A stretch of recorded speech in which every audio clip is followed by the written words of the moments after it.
Alright guys, welcome back in. We're in game 2 of this series, starting down here at the bottom left side of Overgrowth LE. We have Axiom's very own Alicia.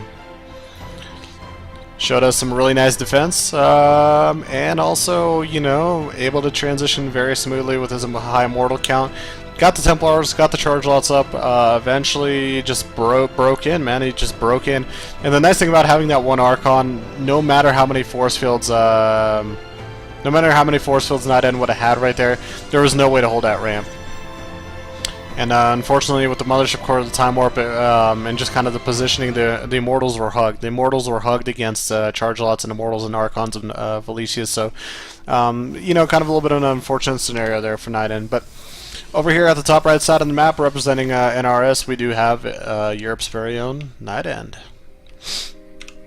Like I said, NightEnD, if he just had some form, I'm trying to think of a way where he could have had some high ground vision. If he just had some form of high ground vision, able to breach the high ground just a tiny bit, he would have won the game. He would have won the game. I would have either been able to pick off the units and been able to maybe take away or attack away at some of the workers, or, you know, there was a lot of, if he was just able to get to the high ground, there would have been a lot of options for NightEnD to find a way to win a game. Just, you know, how the game kind of was. NightEnD though, this game, we'll see what he comes up with. We already see Alicia going for the double gas, most likely, yep, double gas from NightEnD as well. And the only reason you really go single gas is if you're trying to maybe go a little bit more harass oriented, or trying to get more resources to try to get a Nexus up. Like, it's kind of a little bit of a weird concept. Like, you just don't see too many single gas builds unless you're planning to be a little bit more aggressive, or get, you know, the core up a little bit sooner, get the Nexus up, and expansion up a little bit sooner. So, for now, 2 on gas for NightEnD. We'll keep a little bit of a track on that, because of course gas counts and the amount of workers on them do dictate a little bit of the playstyle of the players. Alicia, of course, we see on the other side 3 on each, so it looks like we're going to see some one base style of aggression of some sort from him. And also, the thing actually you could credit a little bit to last game to Alicia's win, or at least the thing that bought him a little bit more time, was the fact that that Oracle stayed out on the map. It didn't die the first time it came through. It was able to pick off 3 workers and flew out. This forced actually NightEnD to hold back his aggression for a little bit longer, forced the Stalkers to stay at home for a little bit longer as well. So if you had that full force a little bit sooner across the map, we could have seen maybe a little bit of a different game.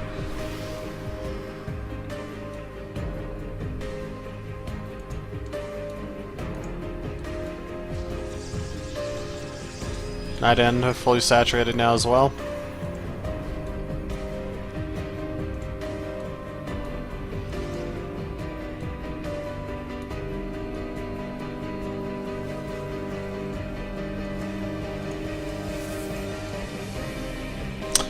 Alright, there we go. There's our first sign of playstyle right there. Alicia going to be going for a Stargate right now.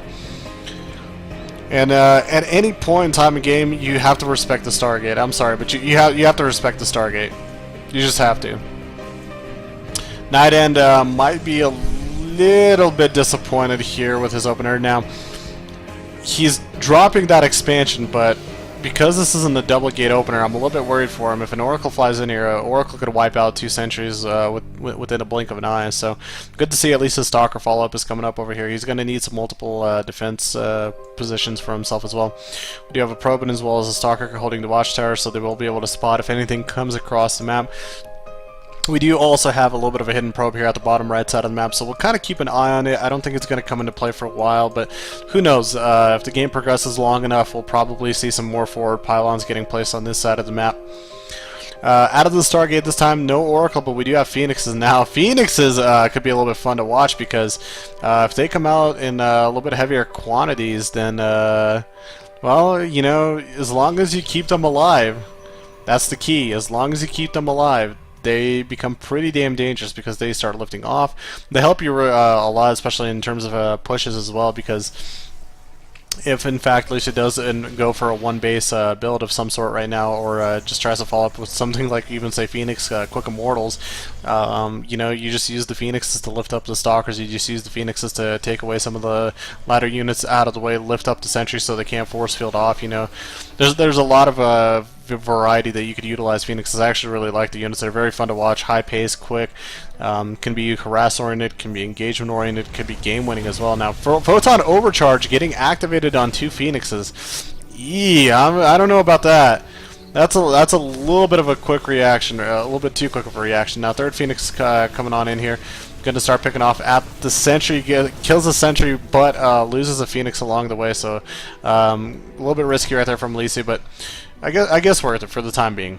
Force the Photon overcharge, killed a Sentry. If he was just able to get the Mothership Core as well, I think that would have been really big for her as well.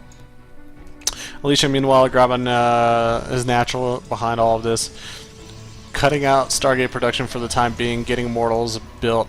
Now this is kind of a little bit scary, I feel like, for Alicia, because if he actually does cut out the Stargate production and we see more Void Rays coming out from NightEnd, you know, it's one of those weird things that happens. You kind of forget about the Void Rays. You think, well, they're a little bit innocent, you know, they're air units, but I should be able to take them down to Stalkers. But the thing is, what are your frontal units always? You're trying to keep the Immortal in the back. You're going to lose the Sentries. You're going to lose the Zealots. You're going to start losing the Stalkers. And if you lose Stalkers fairly quickly, those Immortals become very naked, and they fall to Void Rays pretty quickly. So, seen somebody like Parting use a little bit of the similar style like NightEnd does, and it's worked out really effective for him. But you have to be very careful, and as well, you have to have a good number of Void Rays to effectively push through. NightEnd, meanwhile, sitting with a little bit of a supply and worker lead. Actually, Alicia just tying it up. Trying to look at Alicia's tech right now. Going for Templar Archives. Very interesting decision right there. Okay. Now, Storms can kind of help out, but I think it more along the terms of Archons. If you're dealing with some of the air army, at least you could poke them down a little bit quicker. A couple Archons, maybe 3 Archons especially, could deal with these Void Rays fairly fast.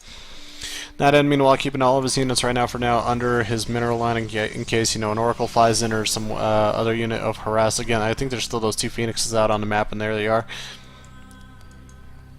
I think probes actually did just cross paths over there. Forward pylon getting placed by Alicia. Alicia, meanwhile, going down over here, checking out the bottom side of the map. Does find a pylon over here. Oh. There we go. Clears that out of the way. This will, for a temporary moment, block NightEnd in supply.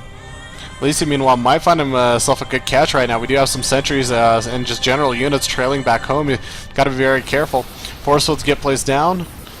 Another force field gets placed down, and that's all the force fields that actually Alicia has. And here come the Void Rays, and this is what we're talking about. Does he have enough defense to be able to defend against this? For now, might buy himself a little bit of time with the Photon Overcharge. Activates it. Eventually, there's going to come a time and point where NightEnd should have enough units. Again, there's a second Photon Overcharge available, so I mean, the sooner that you can push in with enough of a buffer, the better, because all it's going to happen, the longer you give Alicia time to build up this army, the worse it's going to be off for him. You're going to allow more Archons to get built in. There we go. He's pressing it really hard right now, trying to focus down that Nexus, and man, with those Void Rays, 5 Void Rays, just bursting the hell out of that army down, and I think that's actually game for Alicia right there. Already lost a lot of probes, already lost a lot of his frontal workers, and now here comes the Void Rays. Good micro from NightEnd. Now notice that. Splits up the Void Rays, realizes that if he has them all bunched up, those Archons will be able to maybe snipe them down, zap them down, but there we go. Just too many forces on the ground, too many forces in the air. NightEnd playing a very beautiful game number 2. The European Protoss himself ties the series up, and we're going to be going to game 3, ladies and gentlemen.